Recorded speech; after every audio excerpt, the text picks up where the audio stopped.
Dès la semaine dernière et la nomination de son nouveau gouvernement, Manuel Valls avait promis à sa majorité un moment de vérité, autrement dit un vote de confiance au Parlement. L'info politique du jour, Caroline, c'est que le Premier ministre est allé un peu vite en besogne et que trouver une date pour ce vote de confiance, ça tourne au casse-tête. Et alors, le problème, Thomas, c'est le Sénat. Les sénateurs sont en campagne, vous le savez, le scrutin aura lieu le 28 septembre. Et ils ont déjà fait savoir qu'il était hors de question de revenir au Palais du Luxembourg prématurément, même pour écouter une déclaration de politique générale du Premier ministre. Donc, sur le papier, rien n'est possible avant leur retour effectif. Ça nous met à peu près au 14 octobre. C'est loin. C'est loin. Deuxième embûche, le débat budgétaire aura commencé à l'Assemblée à ce moment-là depuis une semaine. Cela n'aurait pas de sens de demander la confiance en plein cœur des discussions.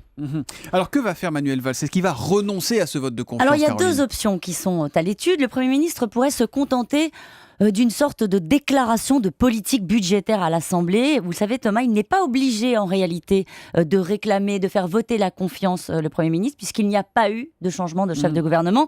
Alors l'autre option... C'est une annonce politique de sa part quand même. Exactement. Et puis surtout, maintenant, il va falloir qu'il trouve une porte de sortie. La deuxième option, ce serait, tenez-vous bien, de zapper le Sénat. Lors des premières années Mitterrand, les sénateurs n'étaient pas associés au vote de confiance. L'usage avait été instauré par Jacques Chirac, alors Premier ministre. La consultation pourrait donc intervenir du coup en milieu de semaine prochaine à l'Assemblée seulement. La seule réserve quand même de l'exécutif qui travaille sur le dossier en ce moment, eh bien ça donnerait un argument à la droite dans la campagne pour les sénatoriales. La question politique du jour, Caroline. Après sa déclaration de candidature à la primaire UMP, que fait donc Alain Juppé? Où est-il? Eh bien, vous savez quoi? Il prend son temps. Comme l'explique un de ses proches, on n'est pas obligé de faire comme tout le monde. Une candidature, un 20h, un club, un livre. Et il poursuit, on verra bien, c'est le début d'un marathon. En réalité, Alain Juppé se pose même encore la question de savoir s'il doit passer plus de temps à Paris pour lancer réellement sa campagne.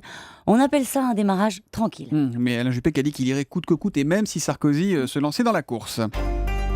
Et puis on va en entendre parler, Caroline. On va en entendre parler, la bataille d'icônes. Retenez bien cette formule, vous allez vraiment en entendre parler. Certains barons du PS tentent d'installer une rivalité entre Christiane Taubira et Najat Vallaud-Belkacem, la jeune ministre promue. Elle aussi est la cible d'attaques racistes. Elle aussi crispe la droite conservatrice.